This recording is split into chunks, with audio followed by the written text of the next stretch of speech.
The tribal chief is on his way back, but not for long. While fans are buzzing about Roman Reigns' return to WWE, a storm is brewing behind the scenes that could cut his comeback shockingly short. From rising locker room tensions to shifting WWE priorities and a shocking real-world factor nobody's talking about, Roman's return might be more of a farewell tour than a true resurgence. So why could Roman Reigns' WWE return be brief and explosive? Let's break it down. Welcome back to Wrestling Updates, your go-to source for everything happening in the squared circle. Today, we're diving deep into the 3 biggest reasons why Roman Reigns' return may not be the long-term reign fans are hoping for. Be sure to hit that like button, subscribe, and ring the bell so you never miss an upload. Now let's get into it.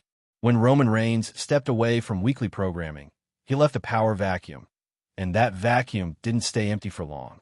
Stars like Cody Rhodes, Seth Rollins, LA Knight, and even Gunther have been gaining ground both with fans and backstage. There's now a new political dynamic in the WWE locker room, one where Reigns isn't the only alpha male in the yard. According to backstage reports, several top stars feel that the company operates better when talent has a real shot at the main event without being overshadowed by a part-time champion. Cody's journey to finish his story has lit a fire under the creative team, and there's a growing sentiment that WWE might be moving on from the Reigns-dominated era. Even Paul Heyman has subtly shifted his focus to other talents, suggesting the Bloodline's influence may evolve in Reigns' absence.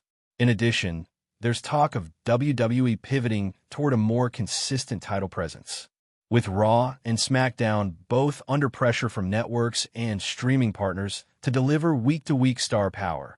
Roman's part-time schedule may not align with the company's future plans. Add to that the fact that Jey Uso and Solo Sikoa are becoming stars in their own right, and suddenly, the Bloodline doesn't need Roman to stay dominant. The Bloodline saga may conclude with Roman, not because of him. Now let's talk real-world impact. Roman Reigns' battle with leukemia is no secret. While he's made a heroic recovery and has been in fantastic shape, sources close to the situation suggest that WWE and Reigns himself are cautious about overworking him. With a reduced schedule and carefully managed appearances, there's concern that an extended, grueling return could pose health risks. Reigns is a family man. After spending significant time with his kids and pursuing outside ventures, he may no longer be willing to endure WWE's brutal touring schedule, even if just part-time. Then there's Hollywood. Following in the footsteps of his cousin The Rock, Roman has dipped his toes into acting and major endorsements.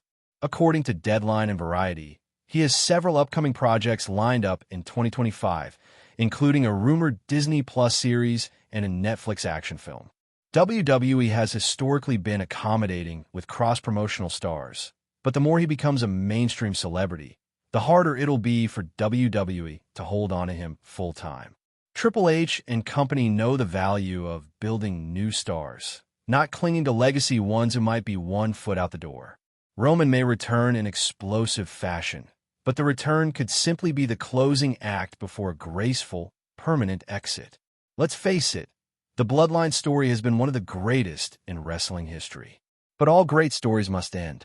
After WrestleMania 40, Cody Rhodes finally finished the story by defeating Roman Reigns. That moment was cathartic, emotional, and widely seen as the climax of a years-long arc. Anything that comes after is just epilogue. Reigns' return might try to reignite sparks, but it's hard to recapture lightning once it's struck. Fans want evolution, not repetition. More importantly, the WWE Universe has started to invest emotionally in new narratives. Drew McIntyre's vengeance arc, Seth Rollins' title legitimacy, Gunther's dominance, and the chaotic rise of Solo Sikoa.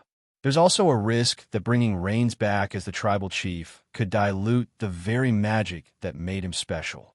If the story continues with diminishing returns, it risks retroactively weakening the historic highs of the past few years.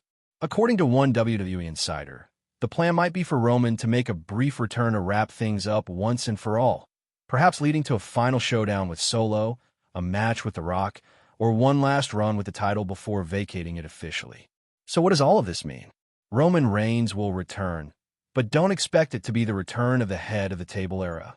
Expect something shorter, more symbolic, and potentially final. WWE has evolved. Its roster is stacked, the stories are fresh, and the future is bright. Roman's impact will never be forgotten, but even tribal chiefs must one day step down.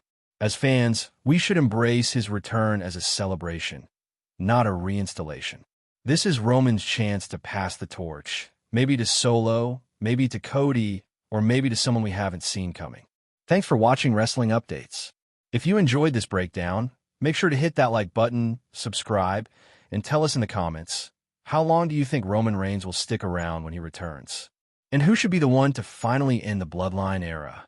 Until next time, stay tuned and acknowledge the future.